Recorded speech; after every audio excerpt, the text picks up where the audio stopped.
Okay, good morning, students. Let's begin with the new topic called permanent tissue that we have done yesterday. We have started with the same chapter, cell, tissue, and organ. Okay, so we'll continue with the same one. Yesterday we have done up to meristematic tissue. Today we'll begin with permanent tissue. Permanent टिस्युहरू भनेको के हुन्छ permanent tissue तीनटा टाइपको हुन्छ यो सेल्सहरूलाई के गर्छ यसले चाहिँ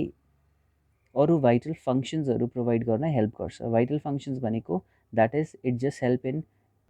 it helps in storage of food and also providing mechanical support त्यो सबै काम चाहिँ पर्मानेन्ट टिस्युको हो र यसलाई के गरेको छ यसलाई थ्री टाइप्समा ब्रेक गरेको छ so permanent tissue is broken down into three types and they are simple permanent tissue, complex permanent tissue, and special permanent tissue. So beginning with simple permanent tissue, let's see. Simple permanent tissue consists of similar cells of only one type. एउटै टाइपको मात्रै हुन्छ यसमा थुप्रै खालको टिस्युजहरू form हुँदैन यो simple नै हो सो त्यही भनेर त्यति कम्प्लेक्स छैन यसमा it is helpful in storage of food and it provides mechanical support to the plant भनेपछि यसले फ्रेमवर्कको काम पनि गर्यो र यसले फुड स्टोर गर्ने काम पनि गर्यो on the basis of the structure it is divided into three types यसको तीनटा टाइप छ number 1 is parenchyma number 2 collenchyma number 3 is sclerenchyma okay डिटेलिङमा जाउँ प्यारेन्काइमाको अन्डरलाइन गर्दा पनि हुन्छ स्टार्टिङदेखि they are made up of thin wall shells which are usually living these cells are usually oval or spherical and they contain chloroplast which are called chlorenchyma the tissue which possesses last shell between or spaces between the cell are called एरेन्काइमा यो पनि underline गर्दा हुन्छ क्लोरेन्काइमा भनेको chloroplast present छ भने त्यसलाई क्लोरेन्काइमा एरेन्काइमा भनेको यदि सेल्सको बिचमा हावा पसेको छ अर लार्ज एयर स्पेसेस छ भने त्यसलाई एरेन्काइमा भन्छ यसको काम के हो यसको काम चाहिँ म्यानुफ्याक्चर र स्टोर गर्ने काम हो फुडको ओके प्यारेन्काइमाको फिगर तपाईँले यहाँ देख्न सक्नुहुन्छ okay then we have collenchyma यो पनि अन्डरलाइन गर्दा हुन्छ as a thick cell wall with extra deposition of cellulose at the corners of the सेलको कर्नर्समा धेरै एक्स्ट्रा सेलुलोजहरू डिपोजिट गरेको छ देन यसको मेजर फङ्सन्स के हो यहाँ तीनटा छ हेरौँ it provides support and elasticity that is it is found due to thickening collenchyma contains chloroplast which is responsible for photosynthesis chloroplast पनि हुन्छ it resists the tearing effect of the wind on the leaves due to the presence along the margin so यसले के गर्छ यसले हावाहरू पनि यसले रोक्ने गर्ने काम गर्छ यो चाहिँ हावाले गर्दा च्यातिने त्यस्तो हुँदैन लिभ्सहरूको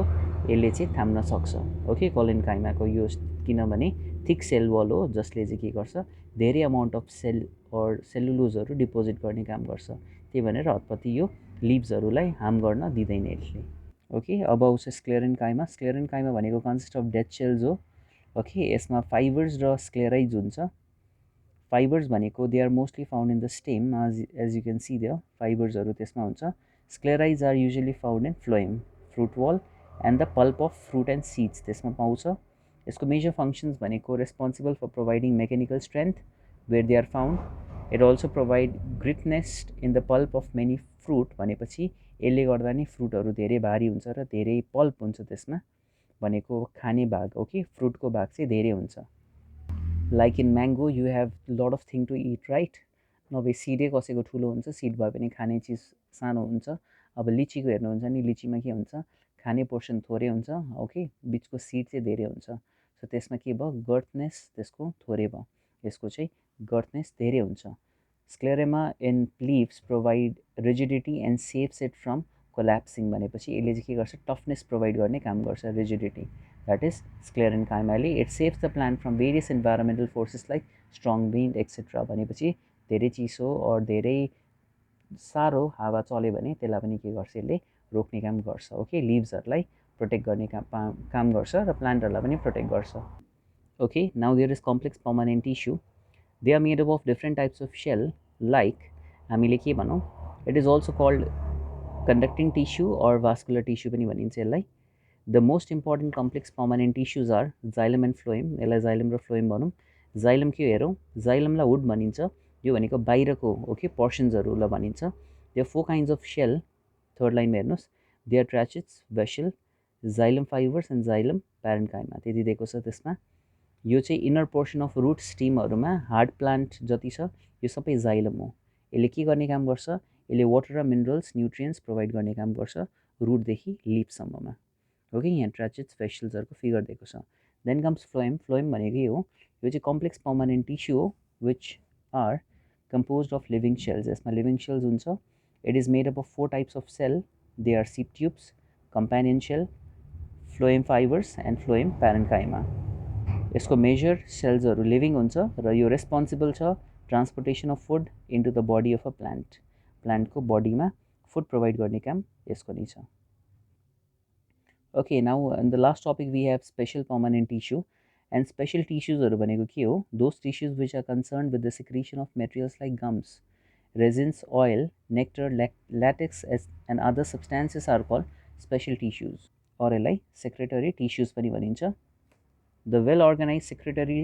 स्ट्रक्चर्स आर कल्ड ग्ल्यान्ड्स यसलाई ग्ल्यान्ड भन्ने हो यो ग्ल्यान्डहरू फेरि के गरेको छ यसलाई सब डिभाइड गरेको छ दुईवटा ग्रुपमा lactiferous tissues and glandular tissues so दुईवटा टिस्युजहरू छ नाउ ल्याक्टिफेरस टिस्युज के हो they are the thin walled elongated branch duct which contain a milky juice call latex त्यसमा ल्याटेक्स हुन्छ ओके अब डक्टहरू भनेको के हो they are distributed in the parenchymatous cell जुन चाहिँ रेस्पोन्सिबल हुन्छ for food storage or waste product. These tissues are also called lactiferous tissues. Okay, now we have glandular tissue. Glandular tissue it consists of isolated cells or small groups of cells. They may be internal or external and may be of various kinds. Those glands which secrete digestive enzymes are called digestive glands and are found in insectivorous plants like Drosera, Utricularia, etc. भनेपछि यसमा के भनेको छ यो glandular टिस्युजहरू चाहिँ external र internal दुइटै हुनसक्छ इनरली डाइजेस्टिभ एन्जाइम्सहरू सिक्रिट गर्छ जुन चाहिँ धेरै इन्सेक्टिभोरस प्लान्ट्सहरूलाई के गर्न सक्छ एट्र्याक्ट गर्न सक्छ जुन चाहिँ त्यसमा पनि पाइन्छ okay so this secrete nectars and are also known as nectaries found in flowers भनेपछि ग्ल्यान्डुलर टिस्यु चाहिँ अलिक रिलेटेड छ अरू ग्ल्यान्ड्सहरूसँग पनि यसले एन्जाइम्सहरू रिलिज गर्छ र सिक्रिट गर्छ जुन चाहिँ अरू प्लान्ट्सहरूमा पनि पाउँदो रहेछ ग्ल्यान्डुलर टिस्यु चाहिँ यो चाहिँ स्पेसल टाइपको टिस्यु हो स्पेसलमा के पर्यो एउटा पर्यो ल्याक्टिफेरस अर्को पर्यो ग्ल्यान्डुलर ल्याक्टिफेरसमा चाहिँ भित्र तपाईँले गम्सहरू देख्नुभएको छ नि अलिकति चोकहरू भन्छ त्यो चाहिँ ल्याक्टिफेरसहरू भयो ग्ल्यान्डुलर टिस्युमा चाहिँ यसले के गर्छ यसले चाहिँ आफ्नै बाहिरी भित्री दुइटैमा यसले के गरेको हुन्छ सेल्सहरू कन्टेन गरेको हुन्छ यो चाहिँ त्यसै सिक्रिट गर्ने काम गर्छ डाइजेस्टिभ एन्जाइम्सहरू यसले त्यही भनेको छ and those who secrete like nectars like which are found in flowers जस्तो नेक्टर जस्तो सब्सटेन्सेसहरू रिलिज गर्छ ग्ल्यान्डुलरले पनि त्यस्तै गर्छ ओके सो यसमा त्यति नै हो एकचोटि पढ्नुहोस् इजी छ topic is not so difficult so what we move on to the end of the chapter. This is the some reasonable facts. So what we have here is height of a plant does not increase when it is cut at the tip. Tip तिर cut गऱ्यो भने यसको height बढ्दैन किन बढ्दैन किनभने यदि हामीले माथिको यसको टिप काट्यो भने त्यहाँबाट एपिकल मेरिस्टम रिमुभ हुन्छ apical meristem is removed and its height does not increase किनभने हाइट इन्क्रिज गर्नको लागि चाहिने भनेकै एपिकल मेरिस्टम हो र त्यो एपिकल मेरिस्टम कट गरेपछि it will not increase this we have learn in class 8 also okay Then we come to complex permanent tissue is also called conducting tissue किनभने they consist of xylem र phloem xylemले के गर्छ water र minerals रुटदेखि लिभ्समा लाने काम गर्छ र फ्लोएमले flow of food from leaves to other parts okay त्यही भएको कारणले टिस्युलाई कन्डक्टिङ टिस्युज पनि भनिन्छ